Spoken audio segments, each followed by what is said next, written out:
universal truth and the absolute laws of nature for guiding me, protecting me, and giving me the strength to endure the imperfect. I shall attack with vigor, making progressive moves. A divine mind knows, a divine mind shows all things work in divine order. All things work in divine order. All things work in divine order. Peace and power to the people of the struggle. Salute, salute, salute. What's going on?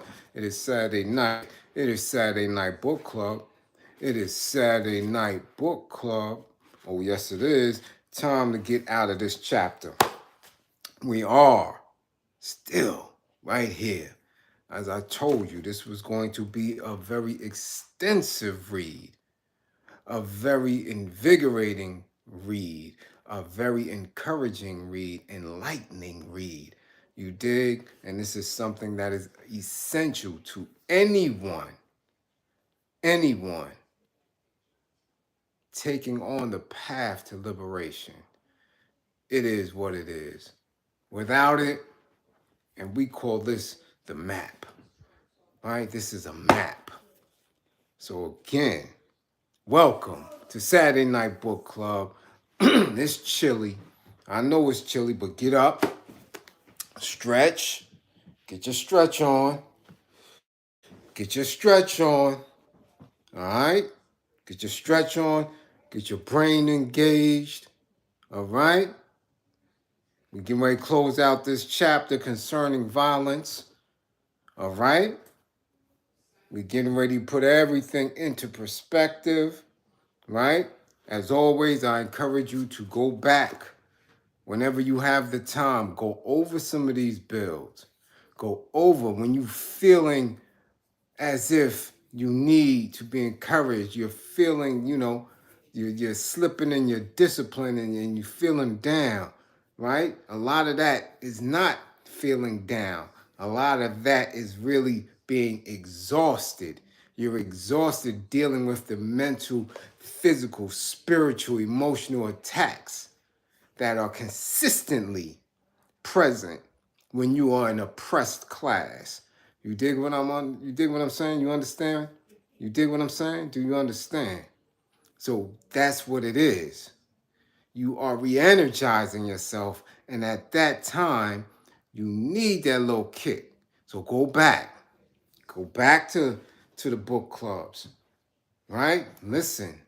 Get a little something up in you. And then you move on. As I tell you all the time, we have a very, very different circumstance than any other group on the planet, and literally more than any other group of people in recorded history. Nobody has such a dynamic as we have. One, because we cannot escape it. The hue of our skin allows us never to escape. Our vibration, how we are in tune with the universe, makes it difficult for us to escape the scrutiny of what? White supremacy, quote unquote, right? Racial biases and everything that is involved with being an oppressed class has to offer. Nobody else. No one. So we have to study different. We have to engage in politics different. We have to war different. And we have to love different. Okay? So let us begin. We're going to attempt to close out this chapter tonight concerning violence. And I say attempt because, as always, you know how it gets, right? When we are in here. So again, my moderators, get that green screen information up. Encourage throughout. Welcome everybody who comes in tonight. All right. Again, we are always in a space of learning. We are always in a behavioral space of loving, of encouraging. All right? We set the bar. We are setting the bar. You dig? So again, this is the closeout of concerning violence. We're going to make an attempt to get through it. All right? And I have an added treat tonight. I believe if it takes place, I am scheduled to be on the Comrade Taharka Bay's YouTube channel. And that would be very interesting as well. So if that goes on as scheduled, that should be around 9 o'clock. We'll see what that space is going to be like. You dig? So again, let us be ready. Let us learn. Let us educate each other as we are going through the process of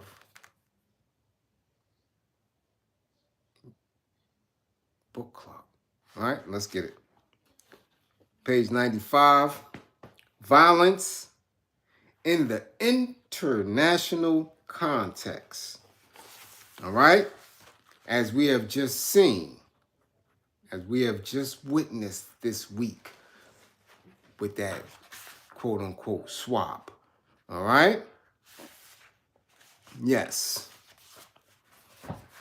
We have pointed out many times in the preceding pages that in underdeveloped regions, the political leader is forever calling on his people to fight against colonialism, to fight against poverty and underdevelopment, and to fight against sterile traditions.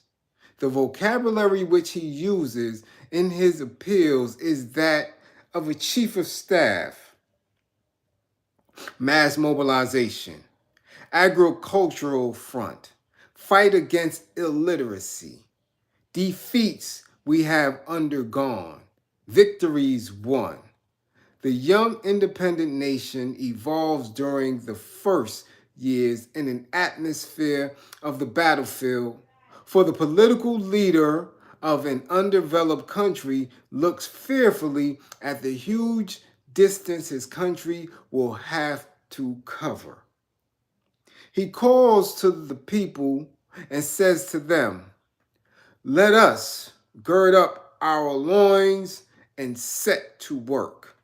And the country, possessed by a kind of creative madness, throws itself into a gigantic and disproportionate effort, right? The program consists not only of climbing out of the morass, but also of catching up with the other nations using the only means at hand. They reason that if the European nations have reached that stage of development, it is on account of their efforts. Let us therefore, they seem to say, prove to ourselves and to the whole world that we are capable of the same achievements. This manner of setting out the problem of the evolution of underdeveloped countries seems to us to be neither correct nor reasonable. And that is basically saying that you are starting so far behind the others that it must be a fault of your own. And that these nations, these colonizers, these ex-colonizers, because we have come up from out of this war, up out of their boot, that when we look at them, we forget that the reason that they seem to be so far ahead is because they have had their foot so far down on not only us, but other nations as well. So if you're looking at it from that aspect, like I always say, if you're looking at it from a space where you don't have the concept in mind to work around, over, and through these people because you're not acknowledging them from the perch where they sit. You have to conceptualize in your mind of how evil they are, how they got to that position. But if you're starting from a defeatist, not a defeatist in the sense that you've been defeated, but in a space where you're not acknowledging that you have been beat up, beaten down. You understand? That's why you're so far back. If you have not that realistic vision, you will have a very tough time getting back on your feet. Right? Is I put it in simpler terms. It would be like me after a decade behind them walls, coming home and looking at people who are my peers who never did a day behind them walls working for city positions, right? They working in transit, they working in sanitation. You understand? Some of them are court officers. You dig? And look at, or some of them in the industry who were carrying records and stuff now have executive positions, right? Managerial positions, and saying, damn, man, I should be where they at. That should be me. Why I can't do that? Why am I not there? And not acknowledging that I just created so much distance. I put myself way in the back with 2 or 3 violent felony offenses, right? A decade behind, right? Years of not being on the outside and learning, right? Not being on the outside and learning what they have learned, getting certificates and things of that nature to put them in that position. So if I don't look at my circumstance, if I don't look at, right, those new handicaps that I created, I will not look at myself honestly. You understand? And then I'm fighting from an attitude, right? A self-imposed attitude that I am lesser. And that's where a lot of us who have been behind them walls look at. And that's when you start to set up for your failure because you don't recognize that. You understand?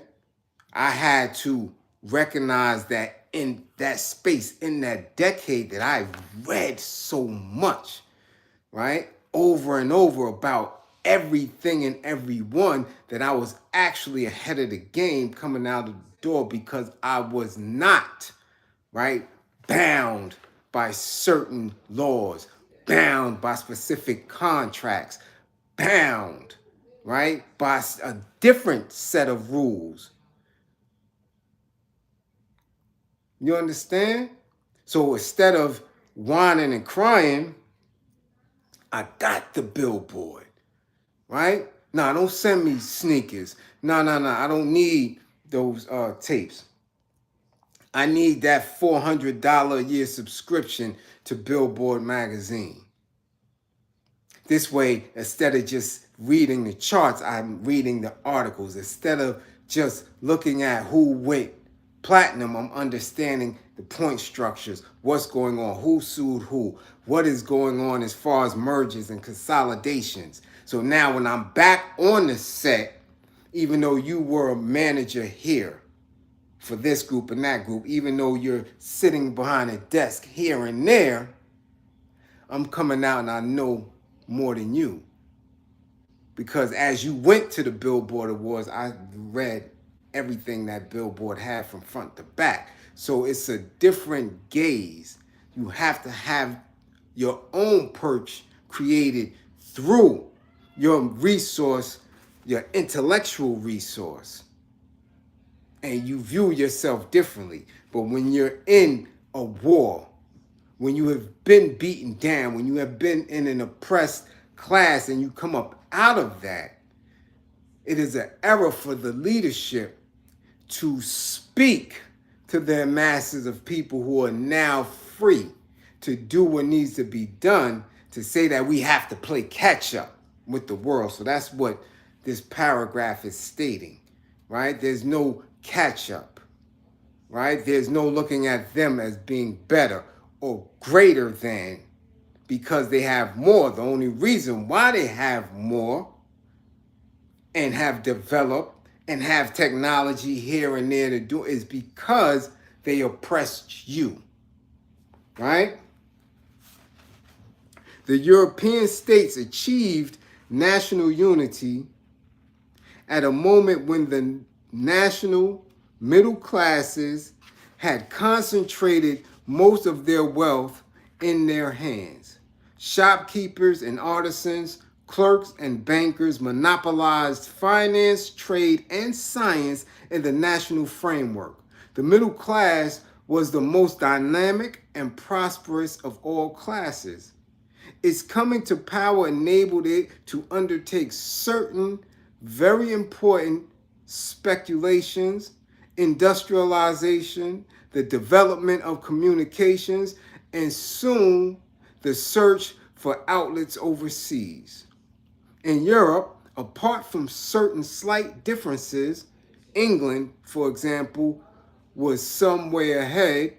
The various states were at a more or less uniform stage economically when they achieved national unity. There was no nation which, by reason of the character of its development and evolution, caused affront to the others. So they were basically united and in the same frame, right? France, Spain, right? England, as they say, was a little bit more because of the duality of not only the colonizer of the American states, but also the kind of father of that thought process, right? Of manifest destiny. So they viewed themselves differently than, say, the Russian, right? Where we had that Iron Curtain, right? And all of those lands, and Germany, right? And Italy. But again, that whole framework had the very important peer notion that those of the darker skin of that continent, the diaspora, were to be destroyed, robbed of resources, and kept up under our boot. That is what they thought as a peer group. So when nations are coming out from under that boot, you have to really look at not what they have achieved through their brutality, you dig? But how they got there.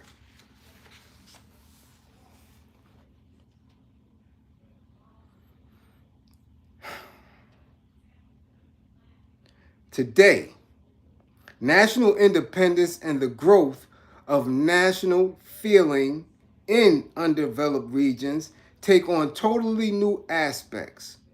In these regions, with the exception of certain spectacular advances, the different countries show the same absence of infrastructure.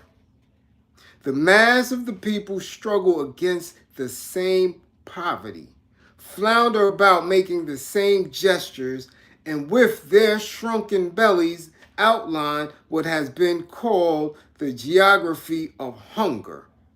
It is an undeveloped world, a world inhuman in its poverty, but also it is a world without doctors without engineers, and without administrators. Confronting this world, the European nations sprawl ostentatiously opulent. This European opulence is literally scandalous, for it has been founded on slavery. It has been nourished with the blood of slaves, and it comes directly from the soil and from the subsoil of that underdeveloped world.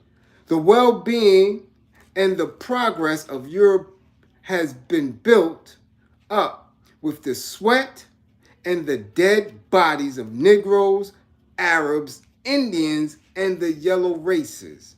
We have decided not to overlook this any longer.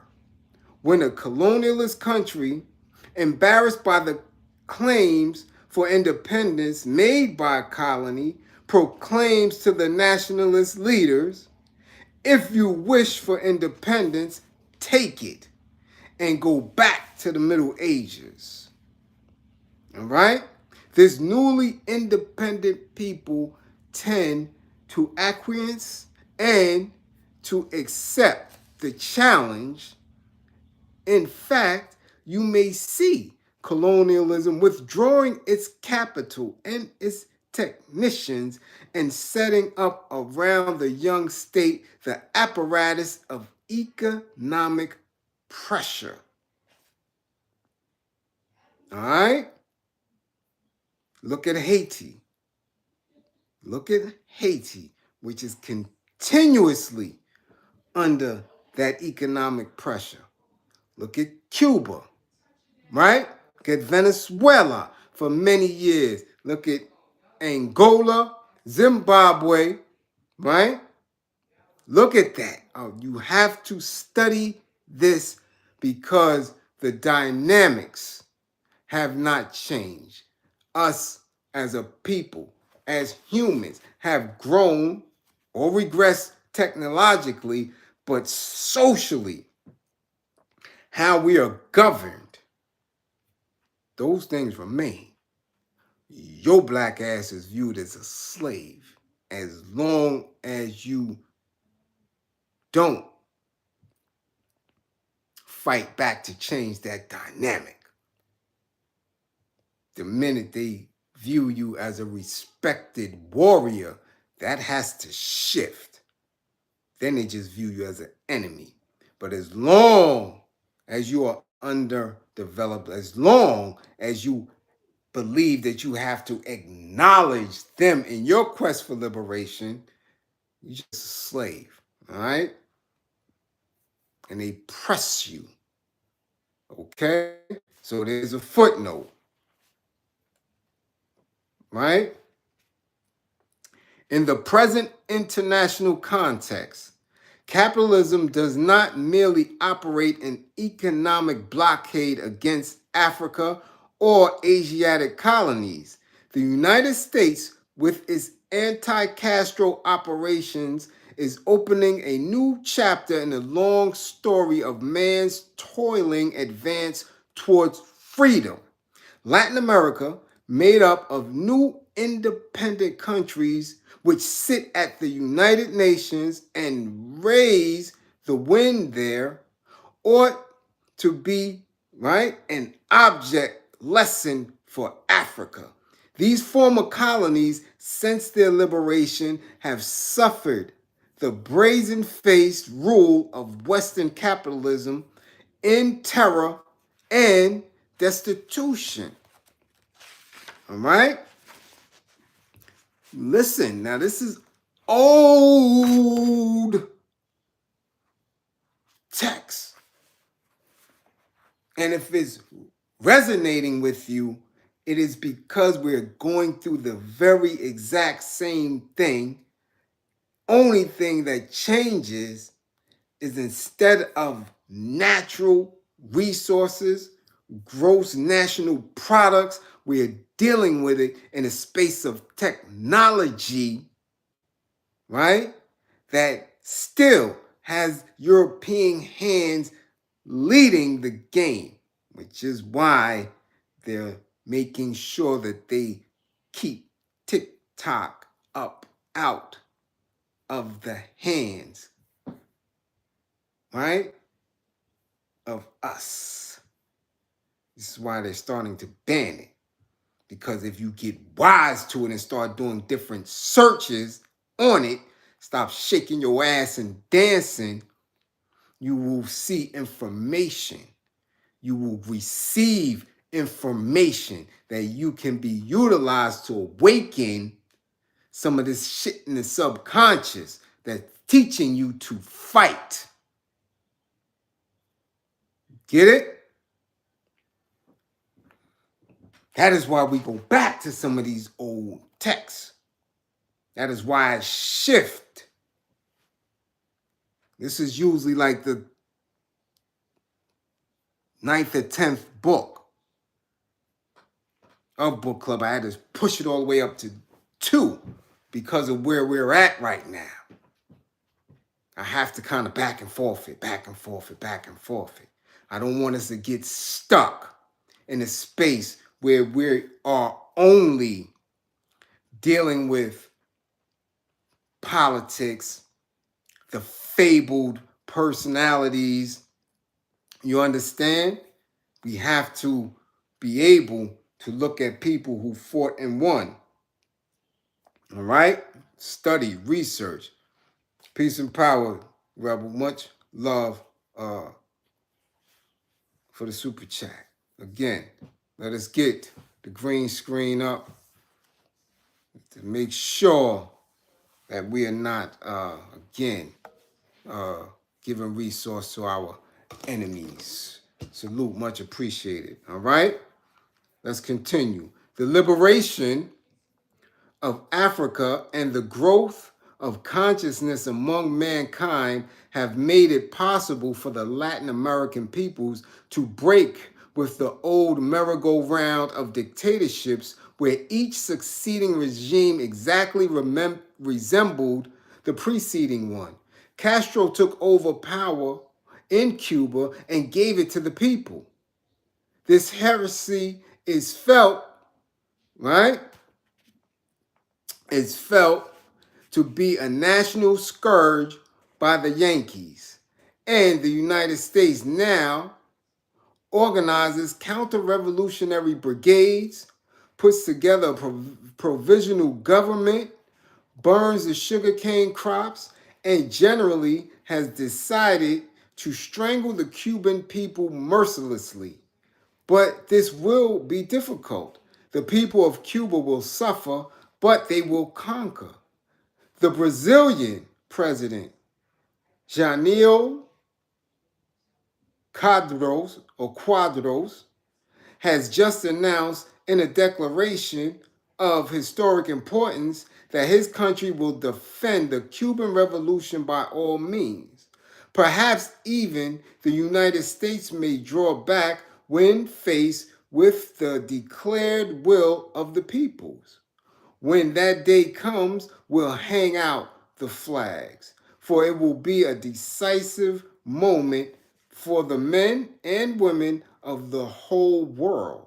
The almighty dollar, which, when all is said and done, is only guaranteed by slaves scattered all over the globe, in the oil wells of the Middle East, the mines of Peru or of the Congo, and the United Fruit and Firestone plantations, will then cease to dominate with all its force these slaves which it has created and who continue empty-handed and empty-bellied to feed it from their substance.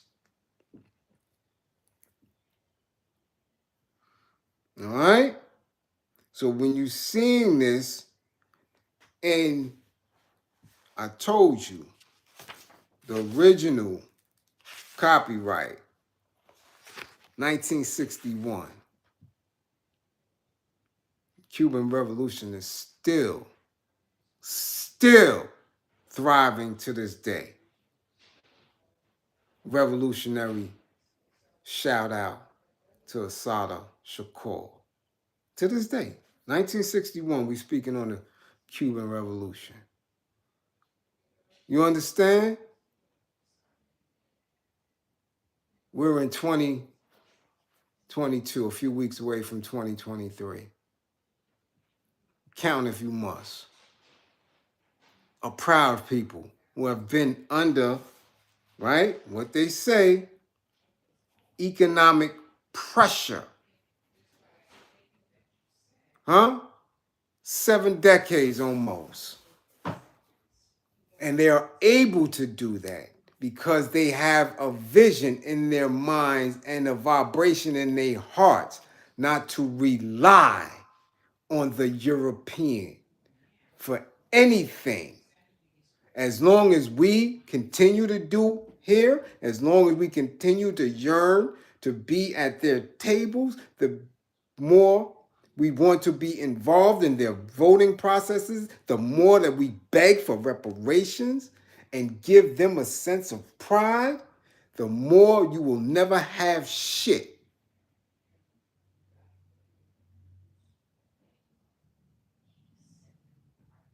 Simple as that.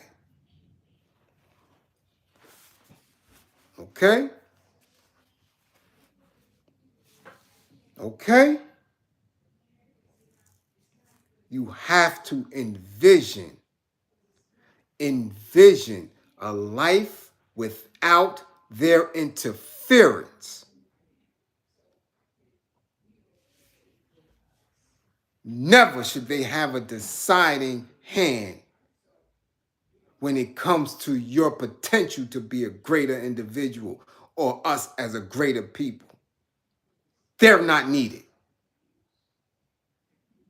We don't have to talk to them at all. You have to have a concept of that. If you don't, you will forever be broken. You will never have the gumption to stand on your own. You will forever think that you have to put on a goddamn shirt and a tie and go in there and sell yourself in order for a few measly bucks. I'm just saying. There's a whole different energy when you understand what is at hand here. The apotheosis of independence is transformed into the curse of independence. And the colonial power, through its immense resources of coercion, condemns the young nation to regression. In plain words, the colonial power says, since you want independence, take it and starve. This is what they think about you. It is not a thought. This is a belief. And in that belief, they manifest it daily. It's a daily manifestation.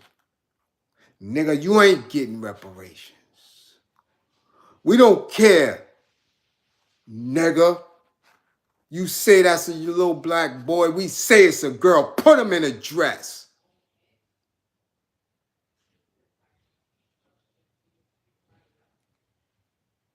All right? I'm telling you. You want independence, take it and starve. The nationalist leaders have no other choice but to turn to their people and ask from them a gigantic effort. A regime of austerity is imposed on these starving men. A disproportionate amount of work is required from their atrophied muscles. And authoritative regime is set up, and each state, with the miserable resources it has in hand, tries to find an answer to the nation's great hunger and poverty. We see the mobilization of a people which toils to exhaustion in front of a suspicious and bloated Europe. Now, here's where I always say that we're in a very, very unique position and have been, and why it's so important to fight for the minds of our people, and why I'm such a stickler for fake ass conscious and woke people, fraud ass liberators, right? And these punk ass revolutionaries that don't know shit. They don't know shit. They don't know what they study. They have never been active. Nothing. Excuse me. And the majority of them are puppets. The world is always waiting for us on this part of the planet, on this corporation, to activate. There is no starving us out without them starving themselves. Y'all must understand that. There is absolutely nothing that they can do to us that won't happen to them. Salute Deborah Ricketts and salute Preem. You understand? Nothing. Nothing. And if you don't understand, right, watch Flint, Michigan. You understand? Because as terrible as it was for our hue of people, there was a lot of them in there as well. And the more that you have gentrification, right? The more that you have people leaving and coming and mingling and, living amongst each other in these different geographic locations, the more we are intertwined. So when Walmart collapses, it collapses the family, right? And it collapses everything. Their resources shrink just as much as ours, maybe not in the same time frame because they have been robbers for so long and believe they can stack up so much. But without the workers, the laborers of this space here, nothing. I mean, nothing moves. So that's why their propaganda of you being included into their thought, their American dreams, baseball, apple pie, and all that shit. I'll kick a baseball player in his ass and fuck apple pie. You understand? But as long as they get people to buy into that, then people who are your hue start to lose that up here. That's why you have the Herschel Walkers. And it's the clown that beat him ain't no better. You dig? Ain't no better, but that's when you get that. You get the Shaqs and the Barkleys. You get that. That's the buy-in. You understand? That's the mind hump. But trust, whatever. And that's why they work so hard to talk to the masses, because they know it too. I don't care if you in the house or you in the field. If the plantation goes belly up, everybody dies. It's just that simple. But when you are on the diaspora, when you are in the Caribbean, you understand they can, again, put economic blockades around. So now these countries have very little. They are in charge of their own nickel. They're in charge of their own sugar. They are in charge of their own, but without the trade, they're done off. So there was a time when Cuba was losing massive amounts of sugar harvest because they had no one to trade with. But as soon as certain other countries began their strive for independence, that opened the doors. And how did Castro respond? By every time somebody stuck their hand up and said, "We're fighting," he sent doctors and troops. You understand? This is how things work and function. But here in the States, you have been beat up with the mentality to believe that you're included. So yeah, I'm an American. I wave the flag. Even got some dummies, so I'm a Confederate because I'm from the South. This is the type of shit that you hear because we're beholden to Jesus and Christianity, and Master's a good Christian man, and we gonna make sure that we keep this alive. That is why it's so important for you to know your tribe and what the mission at hand has to be. You dig?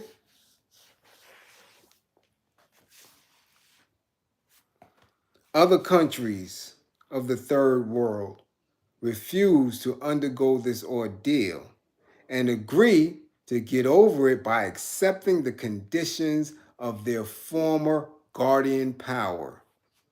These countries use their strategic position, a position which accords them privileged treatment in the struggle between the two blocs, to conclude treaties and give undertakings. The former dominated country becomes an economically dependent country. The ex-colonial power, which has kept intact and sometimes even reinforced its colonialist trade channels, agrees to provision the budget of the independent nation by small injections, right? So they'll make sure specific, national products get to other nations. Okay, y'all a little messed up over here. All right, we're gonna make sure that these other 10 countries, 10 countries buy y'all coal or rubber. We gonna make sure that, since y'all know what time it is, because we blacked your eye. So y'all know what time it is, right? All right now, don't act crazy. We're gonna put a museum here, right? We're gonna, hold on, the embassy right here, don't act up around this embassy. All right? Y'all don't want us to give you another black eye. Nah, we got you. Don't worry about it. Yo, we got 10 countries lined up. They're getting ready to buy all this rubber from y'all. But yo, we gonna tax you, so you're not gonna get the whole dollar. All right? We gonna get 60 cents. Y'all get 40. And you might have to pay taxes over there at them other countries, but you gonna get something. All right, so y'all just chill. And they agree to it, which is why you still have some of those countries in the Caribbean crying when the Queen died and swearing allegiance to Charles. Stupid shit. Mind-boggling shit. But it's systematic. You understand? It's been a conditioning for hundreds of years. Hundreds of years. All right? And in that, it becomes a part of people's DNA because it's generational. You have people who are ingrained in it, who grandfathers and great-grandfathers, right, were Masons and Christians and fraternity people, and they put that shit in. So now by the time you get to their great-great-grands, you don't have no connection to you. Nah. Nah, we don't do that. We ain't niggas. No, no, no, no. We going to the Taylor Swift concert. No, no, no, no, no. What? No, no, no. We don't identify. What's a Glorilla? No, we over here. No, no, because I went to Stanford. And no, no, no, no, no, no. We don't come from over there. We don't vibrate to that. I'm just telling you what it is so you don't get confused when you see it. And you're not shocked. And they cloak it very well. But two spaces they can never cloak it, where they spend their money and in the bedroom. Can't cloak that. So they'll give money to the Catholic Church. They'll give money to all these other institutions. They'll be sitting on boards. And who they deal with intimately. I'm just saying.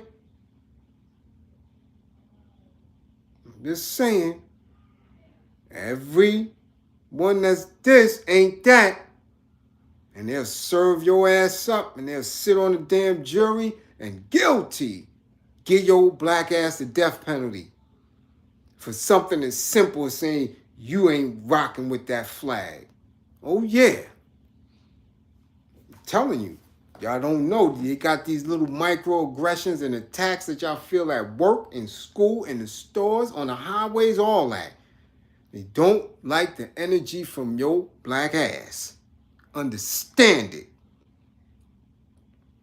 And it's in the conscious community now too. Deep. Because they'll read shit like this and they'll turn their stomach. They look in the mirror and they wishing the black away. All right? So let's not play. Thus, we see that the accession to independence of the colonial countries places an important question before the world. For the national liberation of colonized countries unveils their true economic state and makes it seem even more unendurable. The fundamental duel, which seem to be that between colonialism and anti-colonialism, and indeed between capitalism and socialism, is already losing some of its importance. What counts today, the question which is looming on the horizon, is the need for redistribution of wealth. Humanity must reply to this question or be shaken to pieces by it. All right? And this is where we get into this consistent dialogue between reparations or not. Because what you're basically begging for, asking for, requesting for is a balance between you and them.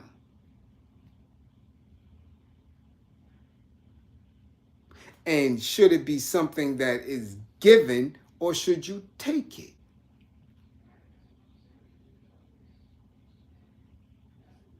Right? This is what it's saying. Redistribution of wealth. And the acts for in reparations isn't even a redistribution of wealth. Because you're still going to have the same political status, you're still going to have the same issues, and you're still going to be beholden to the same policies and framework within the economic system.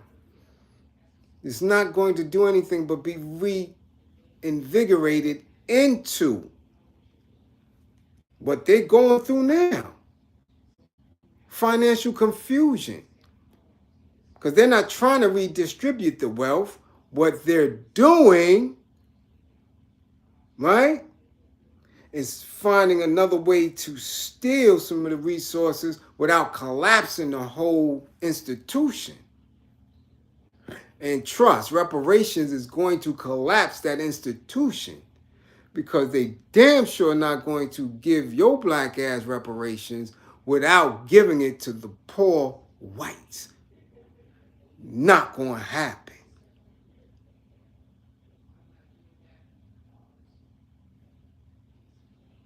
Not going to happen. It's an impossible ask for.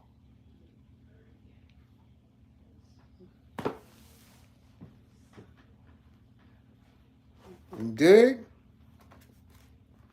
I mean, if you don't understand that you have everything you need right now to turn up and turn over, I don't know what is.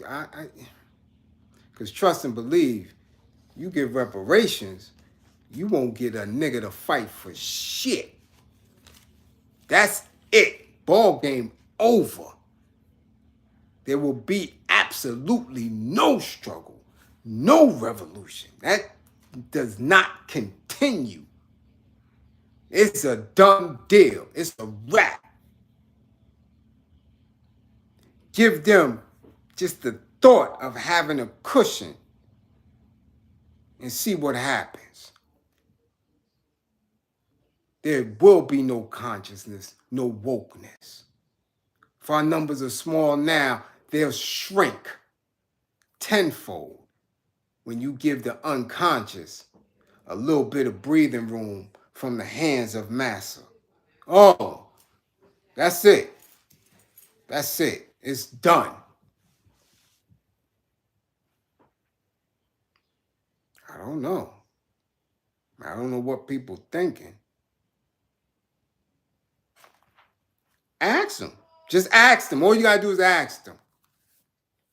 What would you do with $200,000 check today? I don't care who they are.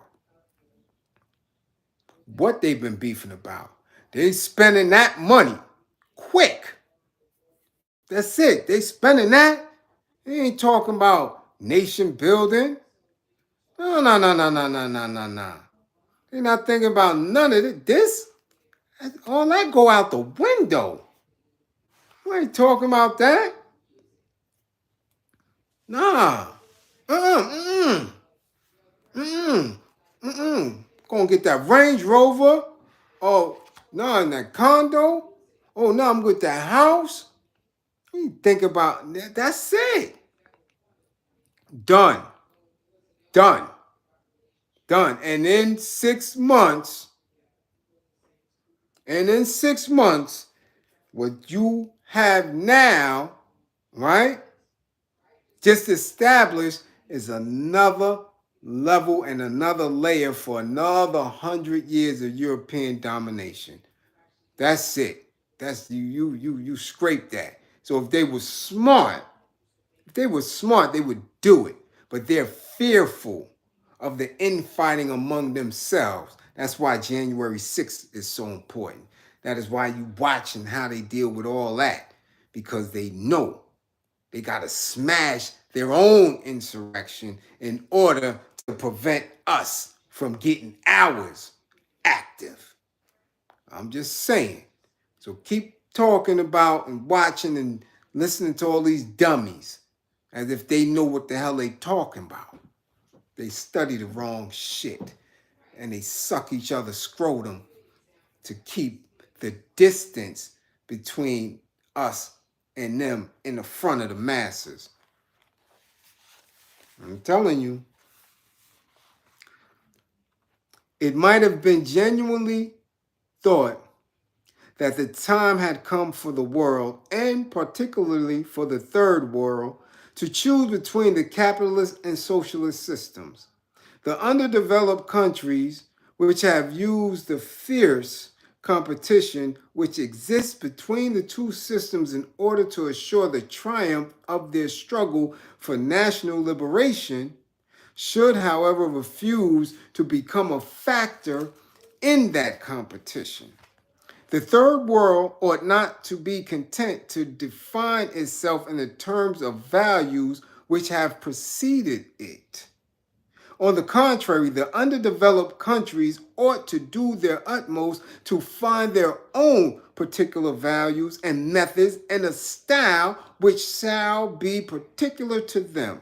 The concrete problem we find ourselves up against is not that of a choice, cost what it may, between socialism and capitalism as they have been defined by men of other continents and of other ages. Of course, we know that the capitalist regime, insofar as it is a way of life, cannot leave us free to perform our work at home nor our duty in the world. Capitalist exploitation and cartels and monopolies are the enemies of underdeveloped countries. On the other hand, by the choice of a socialist regime, a regime which is completely orientated toward the people as a whole and based on the principles that man is the most precious of all possessions, will allow will allow us to go forward more quickly and more harmoniously, and thus make impossible that caricature of society where all economic and political power is held in the hands of a few who regard the nation as a whole with scorn and contempt. All right, now, don't ask me what I believe in. I'm actually giving you a view of where we were at a certain time and where certain elements of this still exist because of that system, the capitalist system, right? The politics of which we are still under, the constitution that has failed our people and all people in general in many aspects, the Bill of Rights and all this other, uh, figments of white man's rule. You understand? Don't ask me if I'm sitting over in the space of communism or socialism. I tell you on a regular basis, when we struggle through and find our potential to be greater outside of what we're dealing with, we will be able to define it then because our situation is so unique. You understand?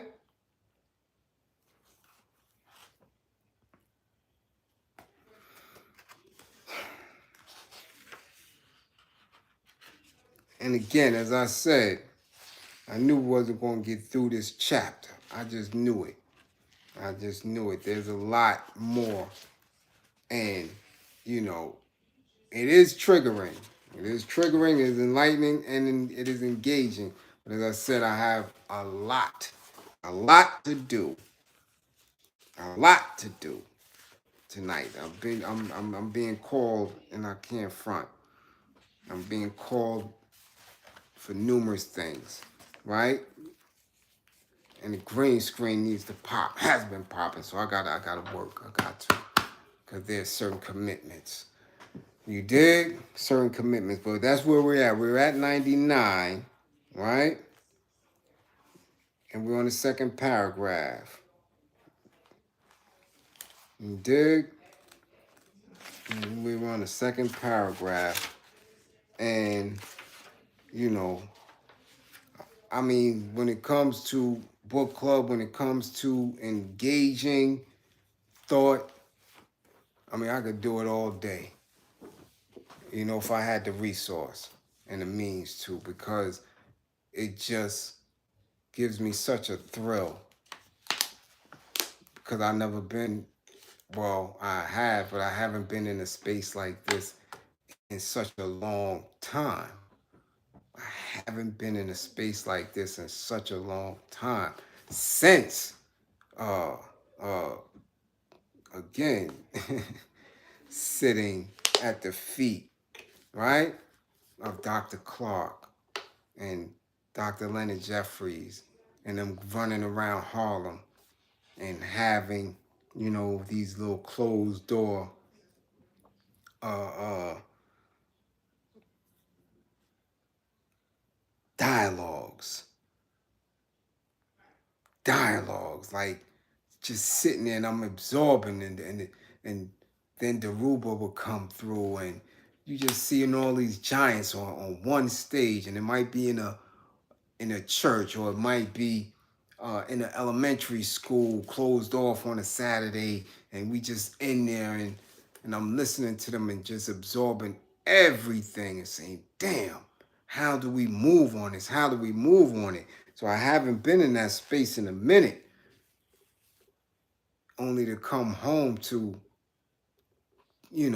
most of them getting up in age and not being able to be around as much, you know? So when I see these clowns popping up all over social media, it's like, hell no. Y'all not it. I know what my elders said. I know the energy. I know what this shit look like. So when I get a chance to operate in that and to articulate and to go through it and to read and to bounce the ideas, yeah, it's invigorating. Salute, Horace. Much appreciated for the green screen. But yo, I'm telling you, don't believe in me. Believe in my belief in you. You have it. You have it. We have it. But you have to, it gotta be here. When you sit and ponder, my daughter was asking me this just yesterday when I was taking her to school. She was like, Daddy, do you ever really believe, or do you think that there could be a world with nothing but black people running everything? And I said, you see that thought right there? Keep that. Because as long as you got that thought in your head, you can manifest it. You can make it happen. You gotta just having that thought is enough. Just having that thought is enough. And I'm like, damn, she get it. She get it. I didn't have to beat it in her head. I didn't have to go through this the way they did me. She already got it. Daddy, you know, do you ever think that there will be a time where we have all black? I said, listen, I said, look around you. You see black people with everything. They're in every space, but they don't think like that. That's the problem. So you keep that thought in your head. Keep that thought in your head. Envision a life without these people. And it can be done. And she's 17. And they beat this shit in me since I was able to understand and read. Do you understand? I was reading the Quran. My first Shahada was blown in my ear as an infant at 10 years old, my first Ramadan. I had to read Mal's book and do book reports in the house. I had to read shit like the rich. 10, 11 years old. Asada, Huey, all this is nothing. Come on, Stokely, I had to do this shit before I was even a preteen. Beat it in my head, reading labels on food, all type of shit. I said, nah, I don't have to do that to her because I got to create the world for them to move in. So they could already feel that energy. They could vibe to it already. That's what we're doing. We're losing the ball on that because we're relinquishing that power to others. You give up your authority. You give up your power to others for no fucking reason. None. They are inept. They cannot love you. They cannot understand you. Therefore, they should never be governing you. And they damn sure shouldn't have their hands on you. Think. You have the potential to be greater. Just gotta move on it. Activate it. Stop falling for the bullshit. All right? So salute. You'll probably see me 2 or 3 more times tonight again. I'm scheduled for Taharka Bay. I'm not sure if that's going on. And of course, the comrade just hit me. I got to see if we're going to do something right now. All right? So again, I love my people. All power to the people that struggle. Salute, salute, salute. All things work in divine order. Grow the tribe. Grow the tribe. Grow the tribe. Peace.